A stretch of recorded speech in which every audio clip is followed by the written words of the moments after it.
Hey everyone, Reid Henrichs with Valor. In this video, we're going to talk about how our ancestors of the past dealt with similar situations that we're facing today. Let's go ahead and get started.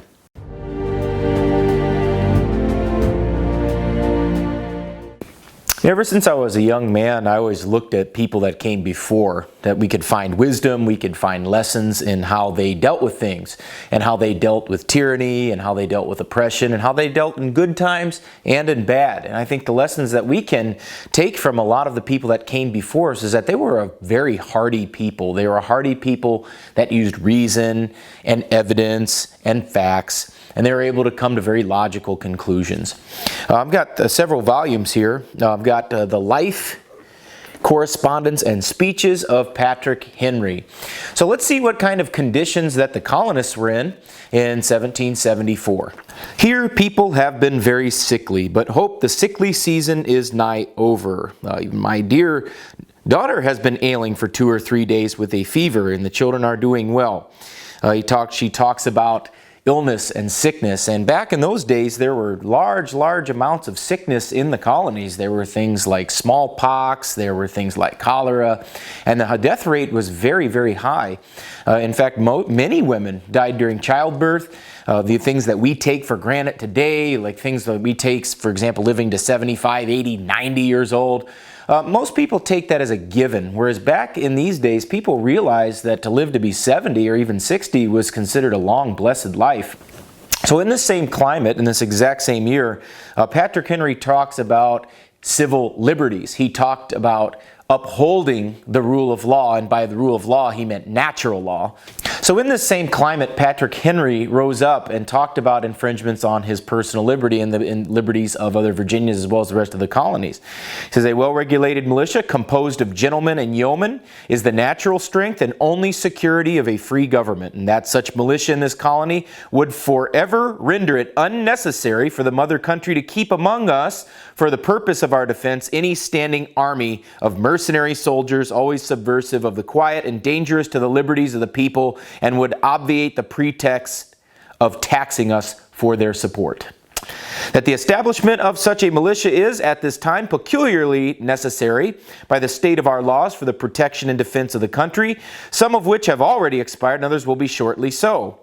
And so he discusses the importance of armed citizenry for the protection and the maintenance of rights, and that standing armies, standing agencies, if you will, would require large amounts of tax revenue to support, and that it was wholly unnecessary when we ourselves could be the defense.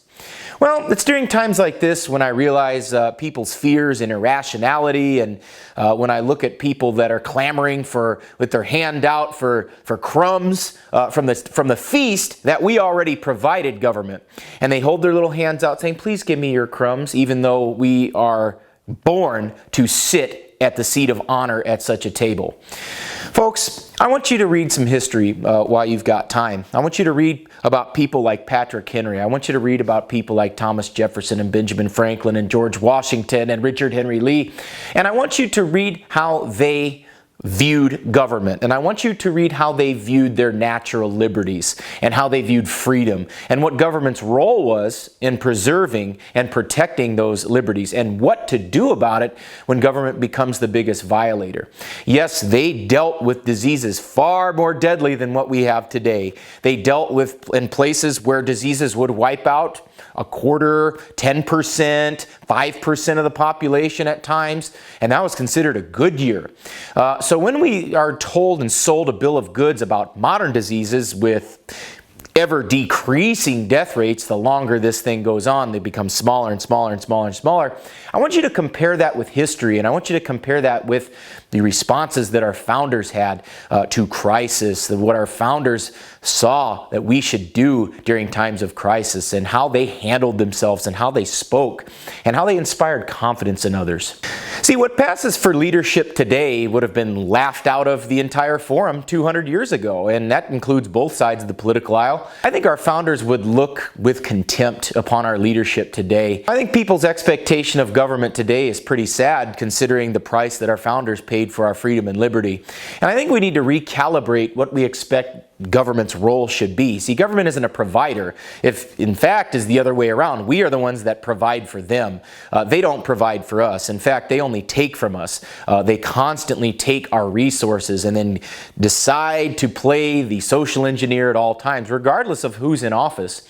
So I think we need to read some history. I think we need perspective. And quite honestly, folks, I think that we need to be the leadership within our sphere of influence that our children and grandchildren deserve. And it's time that we start acting and start emulating the people that came before us, the people whose shoulders we are standing on. And that leadership requires that we provide and protect for others in our lives, our family and our friends. And no other times illustrate the importance of self-sufficiency than right now. Self-sufficiency means that we have the proper supplies on hand, that we have the mental, spiritual, and emotional strength to help deal with that, and also a way to protect it. And no other skill is as important than protecting what you have against violent criminals or people that would seek to take from you unjustly or out of a climate of fear. See, the firearms industry has been deemed as essential nationwide, and that includes gun shops, that includes gun stores, ranges, firearms teachers such as myself have been deemed essential, and that we are to remain open in order to provide the essential service of the Second Amendment to the citizens of this nation. And given that we are an essential industry, what you need to do is you need to come out and learn how to defend yourself and your family with either your pistol or your rifle. We will certainly provide these services for those that seek our assistance, and we'd be more than happy to do that for you. This is Reid Henrichs with Valor Ridge reminding you the lessons that we learn are written on the tombstones of others. We'll see you on the ridge.